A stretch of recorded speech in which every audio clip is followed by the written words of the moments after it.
మనం చేసిన భార్యాభర్తల మధ్యలో దూరం వీడియో నచ్చి చాలా మంది మనం చెప్పిన 7 కారణాలని 7 షార్ట్స్ రూపంలో చేయమనడం జరిగింది. వారి కోసం ఈ 7 కారణాలు ఒక్కొక్కటిగా. చాలా మంది మ్యారీడ్ ఫ్రెండ్స్ నాతో చర్చిస్తారు, అరే ఇలా ఉందరా పరిస్థితి, బాధ వచ్చేస్తున్నారు, ఏదైనా వీడియో చేయరా, ఏమని చేస్తాం, ఏమని చెప్తాం. ఈ వీడియోని స్కిప్ చేయకుండా చివరి వరకు చూడండి. అలాగే 4వ కారణం ఏంటి, మొబైల్ ఫోన్. ఈ మొబైల్ ఫోన్ వచ్చాక ఇదివరకు రూపాయి నువ్వు ఏం చేస్తావంటే తండ్రి కొడుకుల మధ్యలో గొడవ పెడతాను, భార్యాభర్తల మధ్యలో అగాధం సృష్టిస్తాను, అన్నదమ్ముల మధ్యలో యుద్ధం పుట్టిస్తానని చెప్పేదంట. ఇప్పుడు రూపాయి కాదు, మొబైల్ ఫోన్ భయపడుతుంది. ఇప్పుడు మొబైల్ ఫోన్ నువ్వు ఏం చేస్తావు అని అడిగితే కుటుంబాలను విడదీస్తాను, సమయాన్ని ఆక్రమిస్తాను, మనుషుల్ని బుద్ధి లేని వాళ్ళగా తయారు చేస్తాను మొబైల్ ఫోన్ చెప్పు. సో మొబైల్ ఫోన్ వచ్చాక కుటుంబాలు నాశనం అయిపోయినాయి, భార్యాభర్తల బంధాలు నాశనం అయిపోయినాయి. అసలు మొగుడు పిల్లలిద్దరు ఒకే మంచం మీద పడుకుంటారు, ఒకరు ఒక ఫోన్తో ఉంటున్నారు. చాలా మంది మ్యారీడ్ ఫ్రెండ్స్ నాతో చర్చిస్తారు, అరే ఇలా ఉందరా పరిస్థితి, బాధ వచ్చేస్తున్నారు, ఏదైనా వీడియో చేయరా, ఏమని చేస్తాం, ఏమని చెప్తాం. కళ అనుకున్నప్పుడు నువ్వు వెళ్ళి మాట్లాడాలరా నీ భార్యతో, నేను చెప్తే ఏముంటుందని చెప్తాను. చాలా మందికి అదే చెప్తా, మీరు మీ వైఫ్ తో మాట్లాడండి. చాలా మంది ఏం చేస్తారో తెలుసా, భార్య చేసిన తప్పు ఊర్లో అందరితో మాట్లాడతారు, భార్యతో మాత్రం మాట్లాడు. భర్త చేసిన తప్పు ఊర్లో అందరితో చర్చిస్తుంది ఆమె, భర్తతో మాత్రం మాట్లాడు. ఏమవుతుంది కుటుంబం నాశనం అవ్వకపోతే?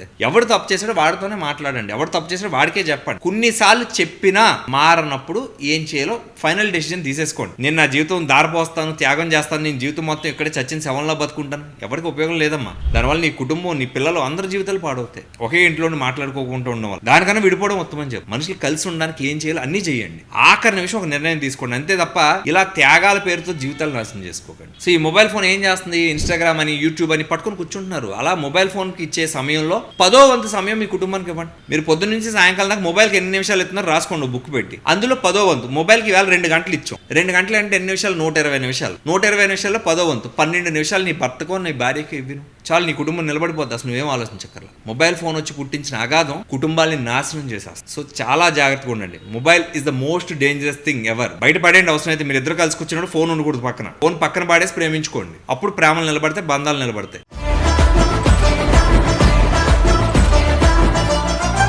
దీనికి సంబంధించిన ఫుల్ వీడియో మన యూట్యూబ్ ఛానల్లో ఉంటుంది, సబ్స్క్రైబ్ చేసుకోండి. Giant media.